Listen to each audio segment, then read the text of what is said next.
Muy buenos días, profesora y compañeros.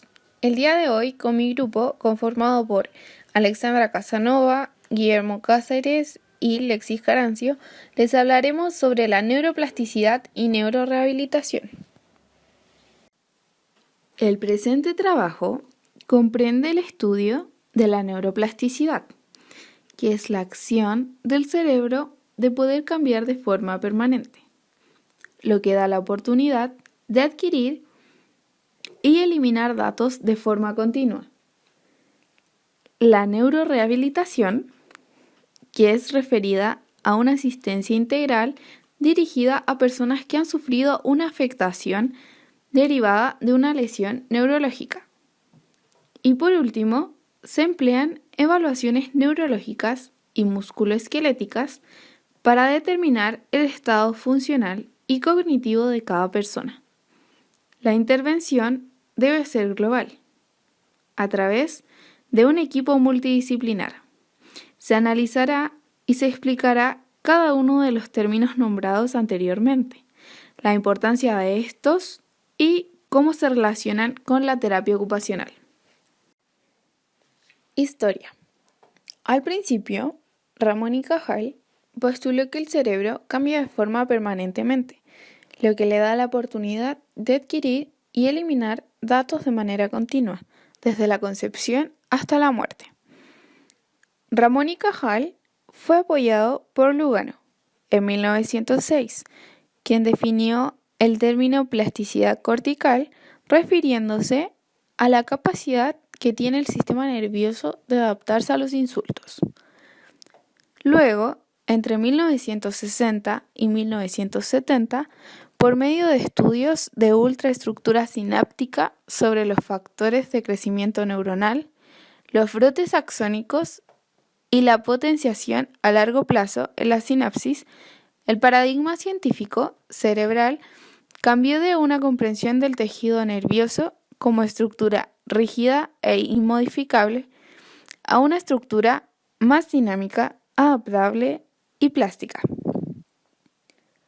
Autores como Cohen, Pascual Leonet, Sawaki, Hallett, entre muchos otros, han demostrado que el sistema nervioso humano posee una notable capacidad de modulación por estimulación sensitiva, sensorial, endocrina y o motora.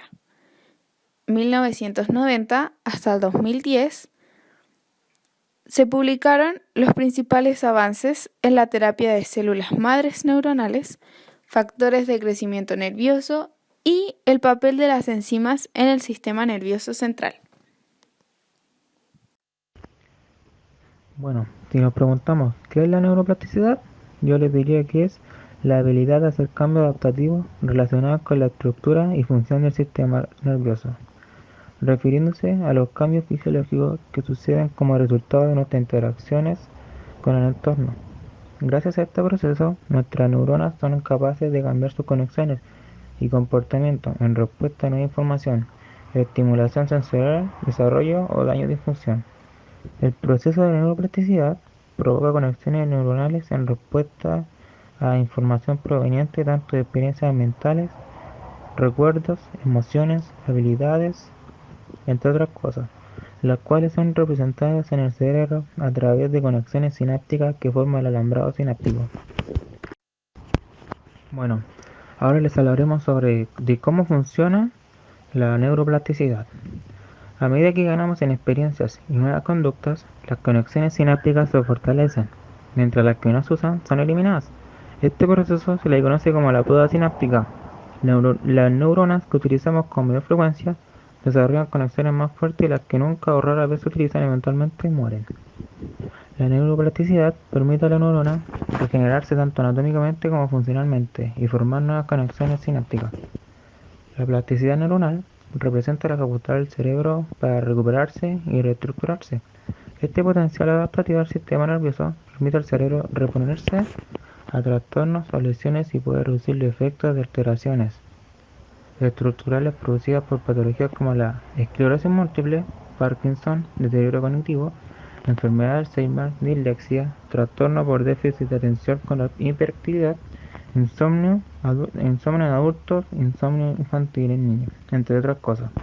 La estimulación cognitiva hace referencia a todas aquellas actividades dirigidas a mejorar el rendimiento cognitivo general o algunos de sus procesos y componentes, la memoria, la atención, el lenguaje, cálculo, entre otras cosas. Bueno, yendo más allá y hablando sobre el tema de la estimulación y rehabilitación cognitiva, donde podemos definir que la estimulación cognitiva es el conjunto de técnicas encaminadas a optimizar la eficacia del funcionamiento de las distintas capacidades y funciones cognitivas, mediante una serie de situaciones y actividades concretas estructuradas. Una de las bases neurobiológicas de la estimulación cognitiva es la plasticidad cerebral, que implica gran variedad de mecanismos, representando la capacidad del cerebro para recuperarse y reestructurarse, adaptándose así a la nueva situación e intentando restablecer el equilibrio alterado, ya sea por un daño cerebral sobrevenido o secundario a una enfermedad neurodegenerativa. También hablando sobre el aprendizaje, establece nuevas conexiones neuronales, basándose así en la plasticidad, y uno de sus requerimientos fundamentales es la repetición, pues da lugar a una eficacia sináptica y a una mejor consolidación de las conexiones neuronales. Es por eso, poniendo como un ejemplo, en este caso, las técnicas musicales, que se describirán a base de una práctica y repetición sistematizada con el fin de mejorar el rendimiento de las capacidades cognitivas. A su vez, poniéndose énfasis en la atención necesaria para la memoria, para las funciones ejecutivas y para la comunicación. Retomando lo dicho anteriormente, las neuronas pueden regenerarse debido a la neuroplasticidad y gracias a las habilidades cognitivas que son esenciales para una buena salud cerebral. La red de neuronas se va expandiendo debido a la estimulación cognitiva, por lo que podemos ver en la imagen de la izquierda. La primera son las redes neuronales antes de entrenar y estimular la estimulación cognitiva. En la segunda imagen ya van dos semanas después y se va expandiendo, y 2 meses después de la estimulación cognitiva la red neuronal está mucho más amplia de la que estaba antes. Conocer algunos conceptos importantes de la neuroplasticidad, tenemos la plasticidad sináptica, cuyas neuronas se comunican entre sí mediante conexiones llamadas sinapsis, y estas vías de comunicación se pueden regenerar durante toda la vida, cada vez que se adquieren nuevos conocimientos a través de la práctica repetida. La comunicación o la transmisión sináptica entre las neuronas implicadas se va reforzando. Una mejor comunicación entre las neuronas significa que las señales eléctricas viajan de manera más eficiente a lo largo del nuevo camino. La neurogénesis en su término se refiere al incremento y a la relevación de neuronas. Este proceso es el más activo, mientras que un bebé se está convirtiendo en la matriz y es responsable de la producción de neuronas del cerebro. Para la edad adulta, se creía mucho que las neuronas movían y no eran reemplazadas por otras nuevas, pero dadas investigaciones de científicos se pudo comprobar la existencia de la neurogénesis, sabiendo que ocurre en las células madre en el hipocampo y corteza prefrontal, dividiéndose así en células madres y una célula que se convirtiera en una neurona con axones y dendritos, donde las neuronas nuevas migran a diferentes áreas del cerebro, permitiendo que el cerebro mantenga su capacidad neuronal.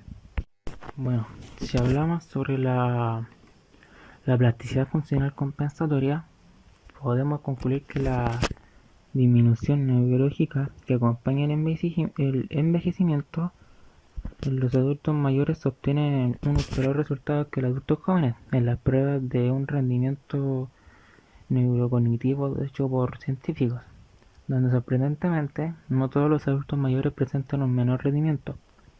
Algunos logran, así como sus contrapartes más jóvenes, una ventaja inesperada del comportamiento en su grupo de individuos. Entre las edades ha sido científicamente investigado y se ha encontrado que al procesar la nueva información, el aumento de los adultos mayores que realizan contratar las mismas regiones del cerebro como la hacen las mismas personas jóvenes, También reclutan a otras regiones del cerebro que jóvenes y adultos mayores de bajo rendimiento no se pueden activar, dado que los hechos de los investigadores han reflexionado sobre este acceso de contratación de las regiones del cerebro que los adultos mayores de alto rendimiento y en general han llegado a la conclusión de que la contratación de nuevos recursos cognitivos refleja una estrategia de compensación, cuya presencia de déficits relacionados con la edad y la disminución de la plasticidad sinápticas que van acompañando el envejecimiento, donde el cerebro una vez más manifiesta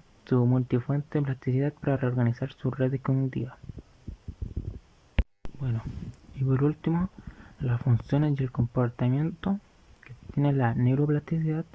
En los últimos años hemos aprendido que las alteraciones cerebrales en los niveles genéticos o sinápticos son provocados tanto por la experiencia como por una gran variedad de factores ambientales, dado que los nuevos conocimientos adquiridos están en el corazón de la plasticidad, siendo las alteraciones cerebrales probablemente la manifestación más tangible de que se ha producido el aprendizaje, que a su vez ha sido puesto a disposición del cerebro por el entorno. El nuevo aprendizaje se puede producir de muchas formas, por muchas razones y en cualquier momento, a lo largo de nuestra vida. Por ejemplo, los niños adquieren nuevos conocimientos y en gran cantidad, produciéndose así cambios cerebrales significativos, donde en esos momentos de aprendizaje intensivo, un nuevo aprendizaje también puede surgir por la presencia de un daño neurológico, sobrevenido por ejemplo a través de lesiones o de un accidente cerebrovascular.